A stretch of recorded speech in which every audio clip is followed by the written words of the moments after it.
time to grieve change. We often joke with people. Someone's like, I need time to grieve. We say, did you lose a loved one or a spouse or a pet?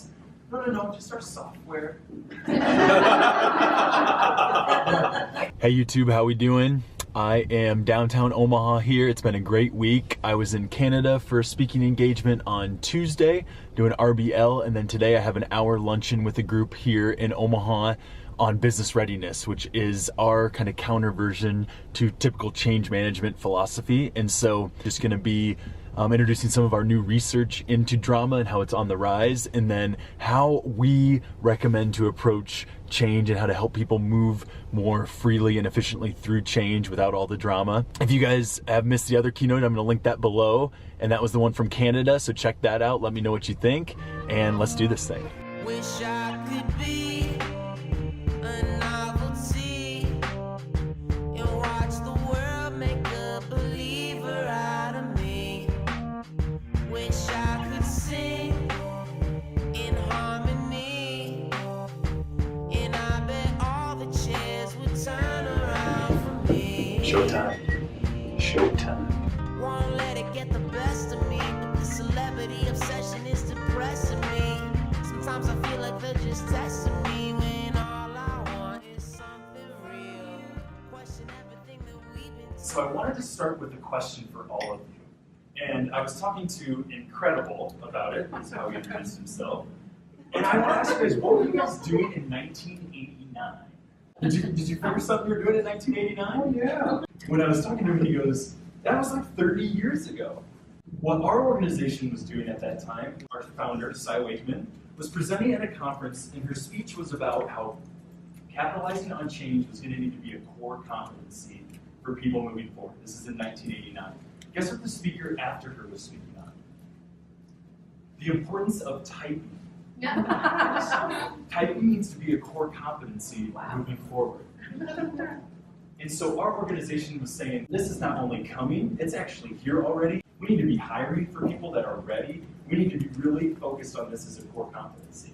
So 30 years ago, now I ask you guys, in 30 years, how much better are our employees, or are we at really this change thing? Are people still chronically shocked in your organization by change on their daily?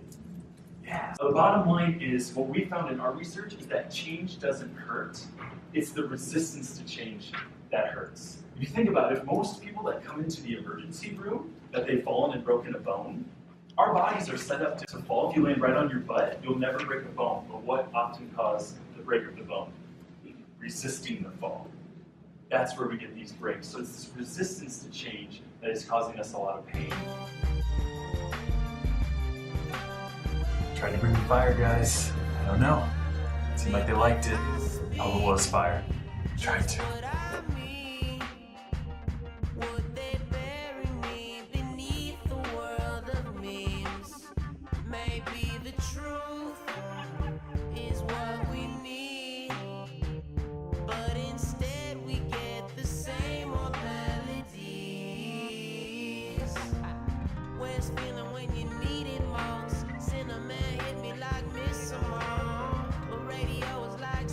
The last part where I saw people kind of felt like they had a sigh of relief from what I could see was when we gave them the tool called negative brainstorming, which I'll link below. But the idea of this tool is that as a leader, sometimes a change happens and you need to relay the message to your team.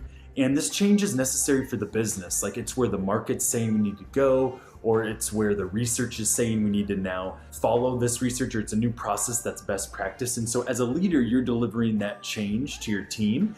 And as you're delivering that change, you can see that they're all just upset with it. Like, they think it's a bad idea, they think it's a dumb decision, they don't think it's gonna work. And so what you do with the negative brainstorm activity is you get away from being around the table where everyone's arguing about it and really spinning it in their head, and then you just get it on paper. So you take it and you put up a piece of paper, just like this, and on that paper you just tell everybody, it's like, why isn't this gonna work? Why is it a dumb idea? And you just ask them, and you have the team tell you why it's not gonna work, and you write down every single reason it's not gonna work on that piece of paper. And you say those are the issues all the way down there. Once they've exhausted why it's not gonna work, you just then cross out issues here and you put risks. And what you say to the team is, it looks like we've identified some risks with this change or with this strategy.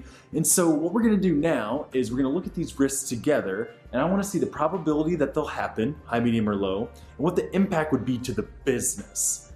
Now, most people wanna go into what it will mean to them. It'll be challenging for them, but we really wanna focus on what will the impact be to the business, high, medium, and low.